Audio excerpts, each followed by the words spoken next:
시청자 여러분 안녕하십니까? 황셰프의 요리교실입니다.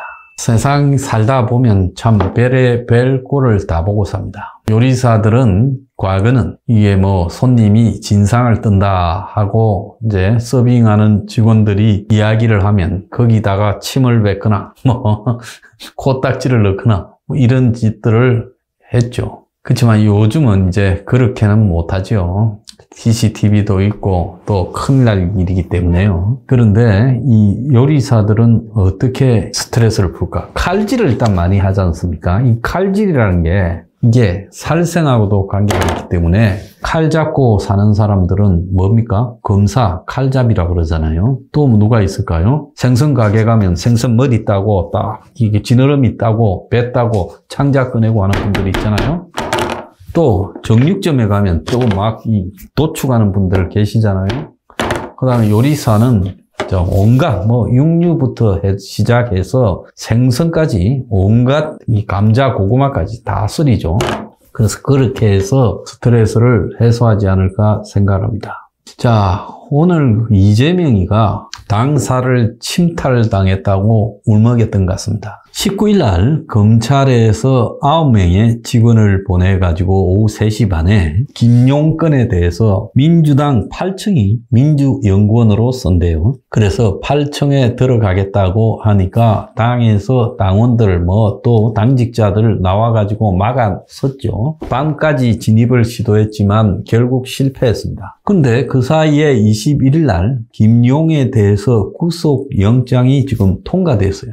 결국 21일 날 구속영장이 청구되고 22일 날 신속하게 영장 발부가 되었습니다. 적어도 김용이 돈을 받았다는 것은 현 정권에 우호적일 리가 없는 판사들에 의해서 입증이 되었다는 것을 의미하는 겁니다. 그 김용이 사용하던 이 민주연구원의 컴퓨터 등을 뒤져보겠다라고 검찰이 하는 부분에 대해서 그걸 민주당이 막아서면서 싸울 그런 명분이 좀 부족했을 겁니다. 김용이도 세상 돌아가는 거를 잘 알 건데 어디에 있는 컴퓨터에 정말 자신의 중요한 기록들을 남겨놔야 좋겠는가 생각을 좀 하지 않았겠습니까? 그러면 김용이는 결국 가장 안전한 컴퓨터가 누가 밖에서 와서 뜯어갈 수 없는 집은 압수수색 당해도 당은 쉽게 압수수색 당하지 않을 거다. 그렇게 보고 김용이가 당에 쓰던 컴퓨터를 갖다 놓았을 수 있죠. 자, 그래서 검찰이 그 컴퓨터에 그렇게 이제 집중해서 압수수색을 하려 한 거고 오늘 아침에 7시에 직원들 하는 틈새에 섞여서 검찰 직원이 8층까지 올라간 모양이에요.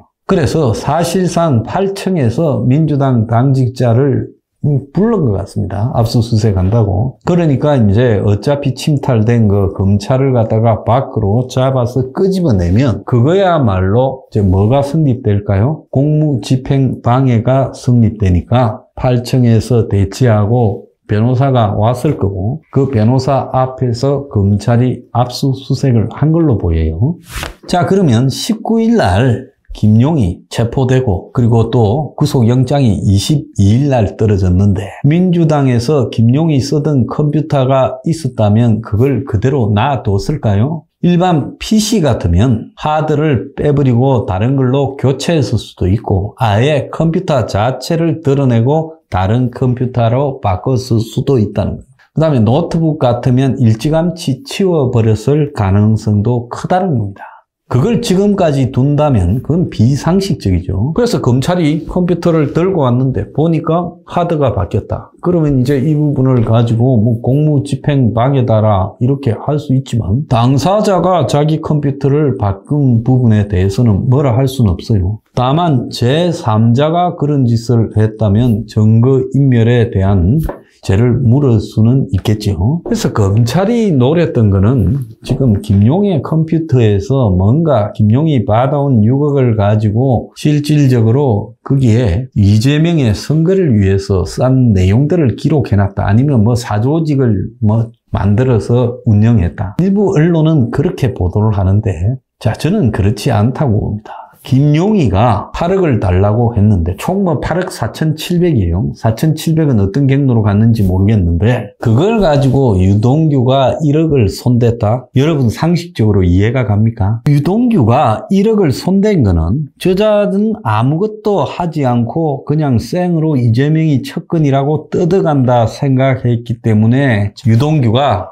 남욱한테 받아서 김용에게 줄 돈에서 1억을 뺐지요. 만약에 김용이 이재명의 심부름꾼이라 가지고 그 돈이 이재명에게 전달된다는데 유동규가 그 길을 손을 대요. 그거는 있을 수가 없는 넌센스라는 겁니다. 만약에 그랬다가는 유동규는 바로 죽었죠. 그래서 유동규가 손댔다라는 것 자체가 그 돈은 전혀 김용이 이재명을 위해서 보고하고 또 이재명의 지시에 따라서 쓸 돈이 아니고 순수하게 김용이 입마이 폭에 달 돈이라고 판단했기에 1억을 뺐다라고 저는 보고 있습니다. 또 나중에 7억을 받아갔다가 김용희가 대장동이 터지고 1억을 다시 유동규에게 먹인 것도 뭐 때문에 그렇겠습니까? 그거는 유동규 입을 막아야 이제 이런 내용에 대해서 폭로가 안 될 거라고 보고 돈 1억으로 유동규의 입을 막으려고 한 거지. 이재명이가 받아갔는데 1억을 유동규 갖다 줘서 입 막아라 이렇게 했겠습니까? 그건 아니라는 거예요. 애초에 김용희가 받아간 거는 이 사건을 도와준다고 정진상이하고 이재명이 오른팔 왼팔이라면서 영향을 미치고 도와주기도 하고 또 이재명을 핑계 삼아서 또 제어도 하기도 하니까 그 둘에게 잘 해달라고 김만배, 남욱, 정영학 등이 굽신거렸고 그리고 유동규가 중간에 서서 이 왔다 갔다 하면서 서로 붙이는 역할을 했기 때문에 그래서 돈이 그들에게 협조의 대가로 주어졌을 거라고 보는 겁니다. 오늘 보면 유동규가 이재명에 대해서 서서히 말려 죽이겠다라고 말을 했습니다. 유동규가 그 관상에서 보이듯이 이재명의 장비라고 했잖아요. 좀 저돌적이고 과감하다라고 봐야 되겠죠. 그리고 유동규가 그 3인방 중에 한 명한테 때렸다. 뭐 정영학이를 때렸다. 한때 그런 이야기까지도 나오지 않습니까? 그러니까 유동규가 결국은요 곧 구속될 걸로 보이는 정진상에 대해서도 굉장히 적극적으로 불고 있다고 보고요. 유동규가 돌아선 이후에 3인방은 이제 유동규하고 보조를 맡아서 지금 이재명을 겨냥하고 있는 걸로 보입니다. 그래서 유동규가 정진상에 대한 구체적 의혹과 관련해서도 지금 진술이 나오고 있다라고 이야기가 돌고 있습니다. 유동규가 최근에 언론에 10년간 쌓인 게 너무나 많다. 그리고 하나가 나왔다 싶으면 또 하나가 차례대로 튀어나올 거다. 급하게 갈 것 없다. 서서히 천천히 말려 죽일 거라고 말한 걸로 봐서는요. 김용희,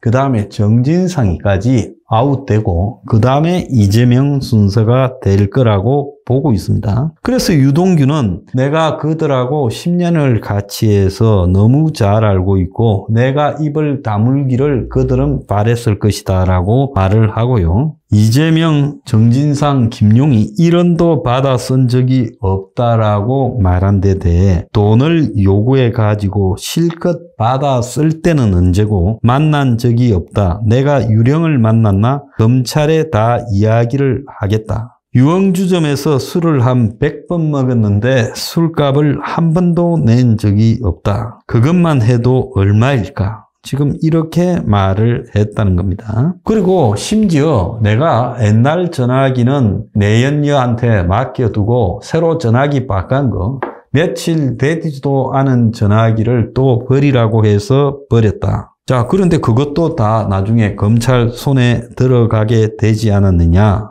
그리고 심지어 체포되면 병원으로 가라고 하기까지 했다라고 진술했습니다. 그래서 유동규는 손바닥으로 하늘을 가릴 수 있어도 숨길 수 없는 게 행적이고 눈앞에 찍힌 발자국을 어떻게 숨기나 힘으로 누르겠다 눌러보라고 해라 이렇게 말을 했습니다. 그래서 전체적으로 보면 이 유동규가 작정을 했고 작정을 한 이상 이제 이재명이 버티기는 어려울 거라고 것으로 보이고요. 유동규가 법원에서의 이 신변 보호 요청까지도 했고, 자, 그래서 유동규의 태도나 자세가 매우 적극적이고 기자들 앞에서 조금도 움츠리지 않고 당당하게 가고 있어요. 그래서 유동규 입에서 정말 지가 아는 모든 이야기가 나올 거고, 또 그 부분에 대해서 구속되어 있는 남욱이나 검찰의 손아귀에 있는 정영학이 협조를 안 할 수 없다고 보여요. 그래서 이런 부분을 감안을 하면 결국은 이 화살은 이제